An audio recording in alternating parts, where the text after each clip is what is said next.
Welcome to Pakistani real reaction. तो कैसे हैं आप सब? उम्मीद है आप बढ़िया होंगे, मजे में होंगे और खूब एंजॉय भी कर रहे होंगे। मेरा नाम है उदय से, मैं हूं बशर सवेद। आज की खबर एक बहुत ही यार बड़ी आप लोगों के लिए खुशखबरी है, मैं यही कह लूं, क्योंकि बहुत ही एक अच्छी खबर निकल के आ रही है इंडियन नेवी से। हाँ। तो जो कि जिस वीडियो का मैं आपको सबसे पहले टाइटल बताऊंगा बिना किसी देरी के, वो है INS विक्रांत सी ट्रायल कमेंस्ड। तो मतलब INS जो विक्रांत है, जो इंडिया का सेकंड स्वदेशी मेड वो है एयरक्राफ्ट कैरियर, उसके सी ट्रायल स्टार्ट हो गए हैं। बहुत ही ज्यादा इंटरेस्टिंग वीडियो लग रही है। आप देखेंगे क्या हुआ और ये कब स्टार्ट हुआ और कब ये नेवी में कमीशन होने लगा है, कब होने लगा है भाई। तो ओरिजिनल वीडियो का लिंक मिल जाएगा डिस्क्रिप्शन में। ओरिजिनल क्रिएटर को सब्सक्राइब करना मत भूलिएगा, बहुत आसम किस्म की वीडियोस बनाते हैं। डिफेंस रिकॉर्ड नाम है चैनल का। तो काउंट करते हैं 3, 2, 1 एंड स्टार्ट। भाई बहुत बड़ी खबर है, INS विक्रांत पूरा 20 डिफेंस रिकॉर्ड। हाँ। नमस्कार दोस्तों, मेरा नाम है अमित। स्वागत है आप सबका डिफेंस कोड पे। और इस वीडियो में हम बात करने वाले हैं कुछ अपडेट के बारे में। सबसे पहले हम बात करेंगे नेवी को लेके।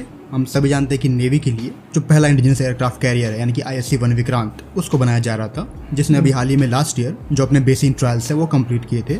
और कुछ मंथ पहले ही जो एक ऑफिशियल इंस्पेक्शन है वो किया गया था रक्षा मंत्री के द्वारा। और वहीं पे ऐसा तय किया गया था कि जो शिप है वो कुछ ही दिनों में सी ट्रायल के लिए भेज दिए जाएंगे, जो कि तय किए गए समय के अनुसार जुलाई में होने थे। हालांकि जो ओरिजिनल टाइमलाइन थी वो 2020 की थी, लेकिन कोविड में हुए डिले की वजह से अब यहाँ पे जो ट्रायल्स हैं वो थोड़े डिले हुए थे। फाइनली शिप को भेज दिया गया है सी ट्रायल्स में, जिसकी जो शुरुआत है वो आज कर दी गई है। तो आज से तकरीबन 1 साल तक ये अपने सी ट्रायल में रहेगा और अगस्त 2022 तक इसको कमीशन कर लिया जाएगा इंडियन नेवी में। जैसा कि हम बात कर रहे थे कि इसके जो बेसिक ट्रायल है वो लास्ट ईयर नवंबर में कंप्लीट किए थे। और उस ट्रायल के टाइम पे जो भी शिप के आपके प्रोपल्शन सिस्टम है उनको टेस्ट किया जाता है, पावर किस तरह से जनरेट हो रही है और कितना रेगुलेट हो रही है पूरे शिप के अंदर, वो सारी चीजें चेक की जाती हैं। मतलब शिप के मूवमेंट को लेके कुछ ज्यादा मेजर जो काम है वो आपको रहता है यहाँ पे नहीं है। वहीं पे बात है सी ट्रायल की, तो ये आपके शिप के कई सारे जो पैरामीटर हैं उनको ये टेस्ट करता है, जिसको लेके मैं ऑलरेडी कई बार बात कर चुका हूँ प्रीवियस वीडियोज में। एक जो ओवरव्यू है वो हम यहाँ पे लेंगे। जो पहला और मुख्य टेस्ट होता है वो आपके ड्राफ्ट का होता है, ड्राफ्ट के मेजरमेंट का। मतलब ये जब समुद्र में सेल कर रहा होगा तो जो पानी का स्तर है जिसके लिए आपने इसको डिजाइन किया हुआ है, जिसका अनुरूप ये तैर रहा होगा, तो वो ड्राफ्ट किस प्रकार का रहता है हर तरह के वाटर में चेक किया जाएगा। मतलब ड्राफ्ट को लेके जो आपके शिप की हाइड्रोस्टैटिक और हाइड्रोडायनामिक परफॉर्मेंस है वो किस प्रकार की रहती है, जो कि मुख्यतः वाटर की डेंसिटी पे भी डिपेंड करती है। जैसे कि जो पानी है वो खारा है तो वहाँ पे डेंसिटी होगी वो हायर होगी और जो ड्राफ्ट होगा वो और नीचे होगा।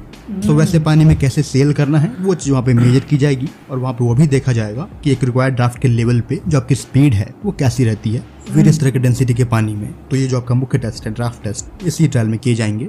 अगले टेस्ट की बात करते हो तो वो हो जाएगा स्टीयरिंग गियर टेस्ट, जहाँ पर जो कि इमेजिनरी कंडीशन है वो क्रिएट की जाएगी, इन्वायरमेंट क्रिएट किया जाएगा और एक पर्टिकुलर जो रेडियस ऑफ टर्न है वो दिया जाएगा। और वहाँ पे ये चेक किया जाएगा कि जो आपका शिप है मतलब जिसके गियर हैं वो किस तरह से रिस्पॉन्ड करते हैं और रिस्पॉन्ड करते वक्त कोई मैन्युफैक्चरिंग तो नहीं हो रही है, तो ये चीज़ वहाँ पे चेक की जाएगी। जहाँ पे इस टेस्ट के टाइम पे इनिशियली शिप को फुल स्पीड में मूव कराया जाएगा, जबकि जो रडर होंगे उनको तुरंत मोड़े जाएंगे 35 लेके 40 डिग्री के बीच में। हम सभी जानते हैं कि जो आपके रडर होते हैं वो हाइड्रोलिक पंप का भी इस्तेमाल करेंगे, तो वहाँ पे जो आपके पंप की क्षमता है वो चेक की जाएगी और ये नोट किया जाएगा कि रडर को मूव कराने में आपको टाइम कितना लगता है, जो कि आने वाले समय में जो आपके वॉर होंगे वहाँ पे डिसाइसिव होंगे। तो ये सारी चीज़ें यहाँ पे चेक की जाएगी कि मोड़ने में आपको कितना टाइम लग रहा है। इसी में एक और टेस्ट होता है जिसको आप इमरजेंसी स्टीयरिंग टेस्ट बोल देते हो, जहाँ पे आप वेसल को हाफ स्पीड पे ले जाकर तुरंत मोड़ते हो। अगले मुख्य टेस्ट की बात करोगे तो आपके एंकर टेस्ट हो जाते हैं। हम सब जानते हैं कि जो आपके शिप होते हैं वहाँ पे एंकर दिए गए होते हैं, जो कि वेसल्स को स्टेशनरी रखने में एक इंपॉर्टेंट रोल निभाते हैं। तो आपके जो एंकर है वो किस प्रकार से किसी दुर्घटना को टाल सकते हैं और कैसा रिस्पॉन्स करते हैं वो चीज़ यहाँ पे चेक की जाएगी। मतलब यहाँ पे जो सिस्टम एंकर को हैंडल कर रहा है उसकी जो फुल कैपेसिटी है वो यहाँ पे इवेलुएट होनी है। आमतौर पे ये टेस्ट वहाँ पे कंडक्ट किए जाते हैं जहाँ पे जो समुद्र की गहराई हो वो मिनिमम 100 मीटर के अराउंड हो। फिर वहाँ से जो एंकर है उनको ड्रॉप किया जाता है और एंकर को ड्रॉप करते वक्त जो ब्रेक्स हैं एंकर के वो लगाए जाते हैं और देखा जाता है कि जो ब्रेक की क्षमता है वो कैसी है। और जब आप ये सब कर रहे होते हो तो वहाँ पर ये भी नोट कर रहे होते हो कि जो आपकी शिप की स्पीड है वो कितनी कम हुई है एंकर को ड्रॉप करने के बाद। तो इसके वेरियस स्टेज होंगे इस टेस्ट के, जहाँ पर आप हर तरह की कंडीशन में जो एंकर है उनको ड्रॉप करके टेस्ट करोगे। अब बात करते हो उस टेस्ट के बारे में जो कि ऑलरेडी बेसिक ट्रायल में कंप्लीट कर लिया गया है, यानी कि मेन इंजन का टेस्ट, उसको भी यहाँ पे टेस्ट किया जाएगा। लेकिन एक फुल कैपेसिटी पे जो आपका मेन इंजन है वो कैसे बिहेव करता है वो चीज यहाँ पे चेक की जाएगी। जहाँ पे कहीं ना कहीं जो आपके सेलर्स होंगे उनको भी जो एक्सपीरियंस है इंजन को हैंडल करने का वो यहाँ पे मिलेगा। आमतौर पर यहाँ पे आपके इंजन को टेस्ट करने के लिए इंजन को आप स्टार्ट करके कई आवर्स तक छोड़ देते हो, फिर उसके ऊपर जो लोड है वो अप्लाई करते हो और लोड सहन करने की जो क्षमता है जो पीक पार है वो आप टेस्ट करते हो। तो यहीं पे जो आपके जनरेटर है वो भी टेस्ट किए जाएंगे और जो आपके जो इंजन है वो रन कर रहे होंगे तो ये भी देखा जाएगा कि इंजन से जो ध्वनि है वो कैसे निकलती है, मतलब जो अकॉस्टिक साइन है चलते वक्त फुल कैपेसिटी पे वो किस तरह की आती है वो यहाँ पे चेक की जाएगी। कितना ये इंजन वाइब्रेशन प्रोड्यूस कर रहा है आपके एयरक्राफ्ट कैरियर के स्ट्रक्चर्स में वो चेक किया जाएगा, जबकि जो फुल कैपेसिटी पर टेम्परेचर और प्रेशर है वो भी यहाँ पे चेक किए जाएंगे। इसी में टेस्ट किए जाते हैं आपकी स्पीड को, मतलब आपके शिप की जो मैक्सिमम स्पीड है वो किस प्रकार की रहती है और जो आपने तय की है एक पर्टिकुलर वेट कैटेगरी के लिए वो ये अचीव करता है या नहीं वो यहाँ पे चेक किया जाएगा। जहाँ पे इंजन के कई सारी पावर कैपेसिटी पे जो स्पीड है वो आप चेक करोगे। आमतौर पे पावर कैपेसिटी 60, 80 और 100% के अराउंड होती है। इस टेस्ट को लेकर हम ऑलरेडी बात कर चुके हैं पीछे। यहाँ पे जो 2 पॉइंट है जीपीएस पॉइंट वो दे दिए जाते हैं और इन 2 पॉइंट के बीच में जो दूरी है उसको कवर करने में जो आपका शिप है मैक्सिमम स्पीड पे वो कितना टाइम लेता है वो यहाँ पे टेस्ट किया जाएगा। सारी चीजें नोट स्पीड ट्रायल के टाइम पे ही जो क्रैश स्टॉप ट्रायल है वो कंडक्ट किया जाता है। आमतौर पर इस ट्रायल में आप देखते हो कि अगर जो आपकी स्पीड है वो मैक्सिमम है तो आपको क्रैश स्टॉप होने में कितना टाइम लगता है वो यहाँ पे देखा जाएगा। जहाँ पे कहने की जो आपके शिप की ब्रेकिंग पावर है उसका भी यहाँ पे टेस्ट होता है। इतना ही नहीं, जो आपकी शिप है उसने जो अपनी मैक्सिमम स्पीड है वो कब स्टार्ट की थी अचीव करनी और कितनी दूरी तक को जो मैक्सिमम स्पीड है उसने मेंटेन की है और उस मेंटेनेंस के बाद कितनी जल्दी वो रुक रहा है, ये चीजें यहाँ पे देखी जाएंगी। इसी में हम बात करते हैं टर्निंग सर्कल टेस्ट की। आमतौर पर जो टेस्ट होते हैं आपके शिप के जो टर्न होने की पावर है यानी कि जो रेडियस ऑफ टर्न है वो यहाँ पे चेक किया जाता है टर्निंग सर्कल टेस्ट में। इसी में एक और टेस्ट आता है जिसको आप रिवर्स रनिंग टेस्ट बोल देते हो। इस टेस्ट में आप ये चेक करते हो कि जो आपका शिप है वो रिवर्स डायरेक्शन में कितनी तेजी से मूव कर पाती है। तो यहाँ पे भी इसके जो वेरियस पावर है उस पर रख के इसको टेस्ट किया जाएगा। वहीं पे जो भी आपके नेविगेशन इक्विपमेंट है, रेडार्स है, उनको यहाँ पे टेस्ट किया जाना है। जो भी कम्युनिकेशन सिस्टम है वो कैसे ऑपरेट हो रहा है वो यहाँ पे टेस्ट होंगे। हम सभी अवेयर हैं कि विक्रांत पे जो भी रिक्वायर्ड सेंसर और कम्युनिकेशन सिस्टम है वो इंस्टॉल कर दिए गए हैं, तो उनके जो यहाँ पे टेस्ट है वो यहाँ पे कंडक्ट किए जाएंगे। वहीं पे यहाँ पे एक और टेस्ट कंडक्ट किया जाता है जहाँ पे इंजन की जो पावर है वो कम्प्लीटली बंद कर दी जाती है और फिर चेक किया जाता है कि जो आपकी बैकअप पावर है उसको आने में कितना टाइम लगता है और इस टाइम के टाइम पे जो आपके क्रू है वो कैसे मैनेज करते हैं। तो कहीं ना कहीं जो सारी चीजें हैं वो ये दर्शाता है कि जो आपके सी ट्रायल हैं वो काफी क्रूशियल हैं विक्रांत के लिए और किसी भी शिप के लिए। सो एक बार ये जो ट्रायल है वो कंप्लीट होते हैं तो कहीं ना कहीं जो आपके कैरियर की सेफ्टी है वो तय कर ली जाएगी। उसके बाद जो आपके एयरक्राफ्ट वो यहाँ पे लैंड करेंगे, क्योंकि यहाँ पे एयरक्राफ्ट को लैंड कराने के लिए जो प्रॉपर कम्युनिकेशन है स्पेशली टैकन का वो स्टार्ट होना जरूरी है।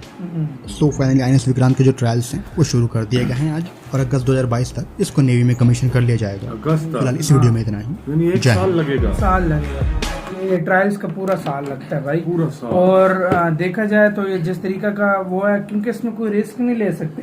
हाँ। ये चीज भाई बिलियंस ऑफ डॉलर्स की बनी है, इस चीज में अगर रिस्क लिया तो वो सारा ही जाया हो सकता है यार। खुद तो अंदाजा इन लोग लगा हर लो, चीज को पूरा साल तसल्ली से टेस्ट करेंगे उसके बाद इंडक्ट करेंगे। अब खुद अंदाजा लगा लो इतना अरसा इसको लगा बनाने में, हाँ। ठीक है। दूसरी बात ये मेन इसकी बात ये है कि इसका स्पीड ट्रायल होंगे, और उसके बाद कितना मोड़ने फास्ट वाला वो चेक होंगे, इंजन चेक होगा, स्पीड चेक की जाएगी, कितनी देर में मतलब मोड़ेगा, कितनी देर में पीछे जाएगा, कितनी देर में रिवर्स होगा, एक जगह दिखाई जाएगी यहाँ से यहाँ हाँ। तक कितनी स्पीड में हाँ। वो उसमें पूरा उतरता है कि नहीं वो हाँ। चेक करा जाएगा। बैकअप चेक किया जाएगा, मोड़ पीछे किस तरह आता है। उसके बाद इसका जो है रडार सिस्टम जो है वो सारा चेक किया जाएगा।